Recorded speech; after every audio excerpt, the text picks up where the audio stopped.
Hi, it's Beata here. Hello.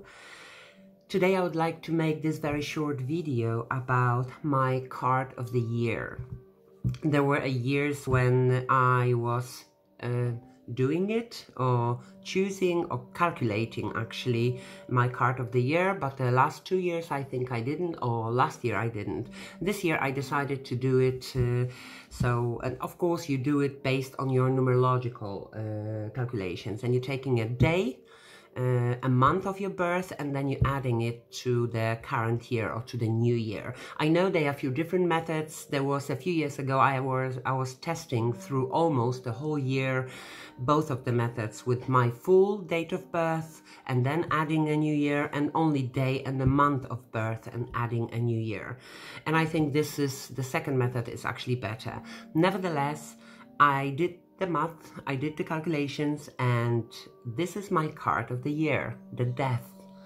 And for a second I was actually choosing my first card of Death from the Star Child Tarot, and in this deck it's called Transformation. And for a second I was afraid, oh my gosh, the Death card. So you see, the first instinct, even though I know a lot about different decks, that it's not only death, it's not only danger, it's time to, change something in your life. My first thought was, oh my gosh, no, not a death. Well, then I decided to pull the Death card from almost all of my decks. Not all of them, but almost. I don't have that many tarot decks, but then I decided to do that. I actually should have done it also with take the card from how do you call it, the Sacred Creators Oracle, because the first 22 cards are also related to the major arcana, but I decided not to. Well, and the reason why I have chosen all of these cards from each deck, the Death card from each deck, it's because I wanted to see already, as my second thought, I thought, okay, but Death might have many different faces, many different appearances. It can manifest in our life, or in my life in particular, in many different ways. So I decided to choose the card or pull the card from each deck, and then to see. I was actually putting them all as maybe not a spread, but all of them together side by side, just to see how beautiful they are. Well, here it is. I would like to share with you, maybe not a deep analysis of the Death card, but just to show that the Death card doesn't have to be scary, doesn't have to be terrifying. Sometimes death is beautiful, even though we will always feel a little pain, a little regret, because we have to release something or let go of something in order to create a space for the new one. Well, here it is. This is my Rider-Waite-Smith Death, the classic one. Nicoletta Cecoli, the Sleeping Beauty. The Spirit Keeper's Tarot, the Reaper, the Passage to Initiation. Isn't it beautiful? This is my Visconti. The Wild Unknown. Kind of scary. The Lumina Tarot, also, actually, I have seen many times, or several times, the tattoo looks exactly like this, even in colors. This is the Vice Versa Tarot, and this perfect deck or perfect card to show that death, or for that matter any other tarot card, can have more than one face, more than one approach. You see, depends from which angle you're looking. The Death card. This is the Hindle Tarot, or Heindel Tarot. This is, how do you call it, the Hermetic Tarot. Telema, beautiful.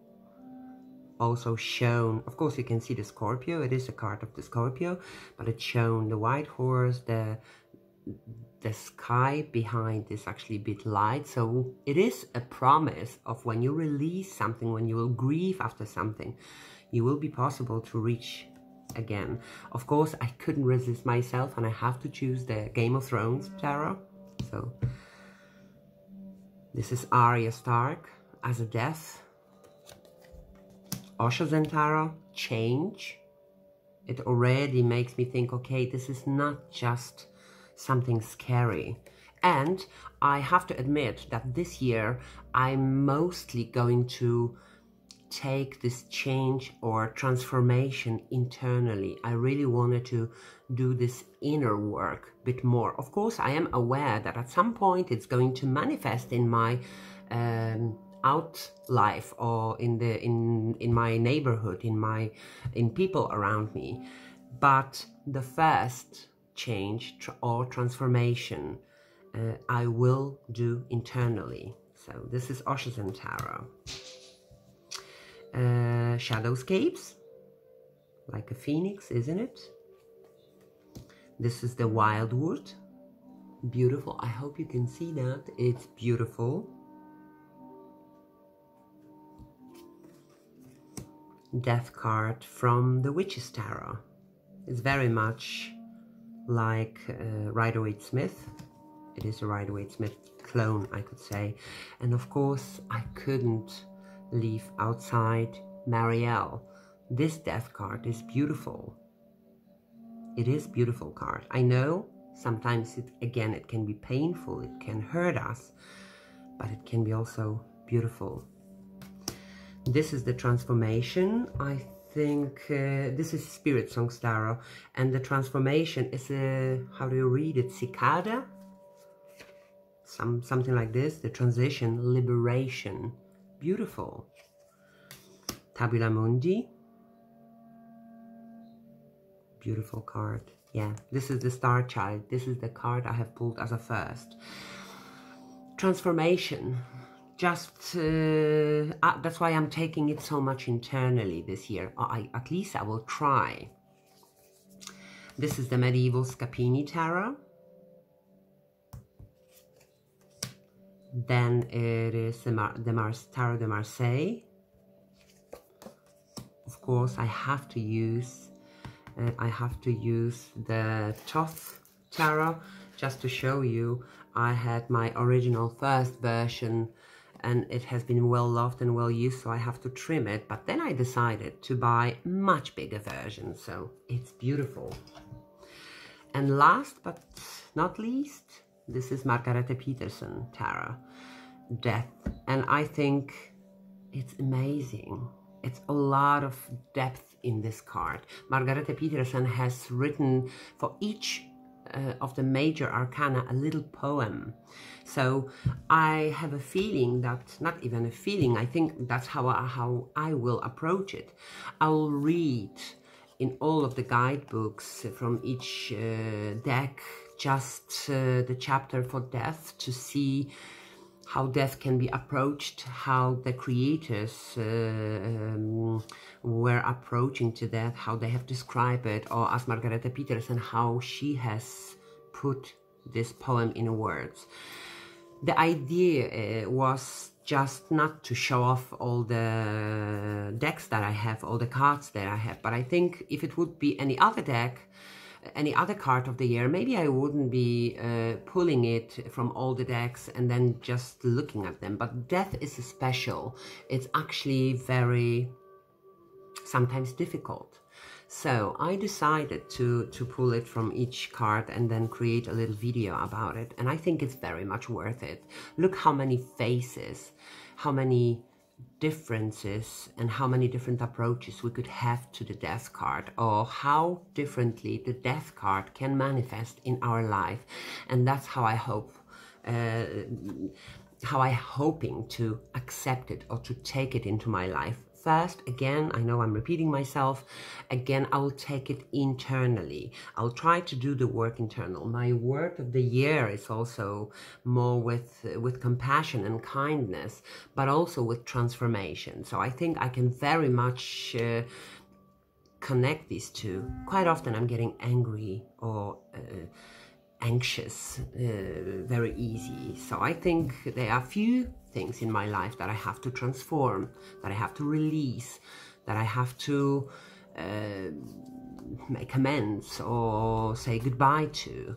Nevertheless, I think it's a brilliant way to work with your year card. So I have made a few pictures just to remind me. I think I will do a little prints just to do that, to keep them always, so I don't have to pull this card each time from each deck. But I will definitely journal about it and work through the year. So I'm hoping that by the end of the year I will be able to record or write some kind of summary, how the death card manifests in my life, how it has affected my internal life, how I have received or accepted the transformation, the change that needs to be accepted. So I'm very much into this work, and I hope I will understand something more. It's not just to write and not just to pull the cards, but just to understand more, to accept more. So let's hope so. Well, please let me know if you are also calculating or choosing from the deck your year card. It's not the word of the year, it's not something else, it's just a card for this 2020. How you calculate it, if you are doing it, or how you're choosing from the deck, please let me know. Well, that was all. Thank you very much for spending these few minutes with me, and again, have a wonderful new year. Bye!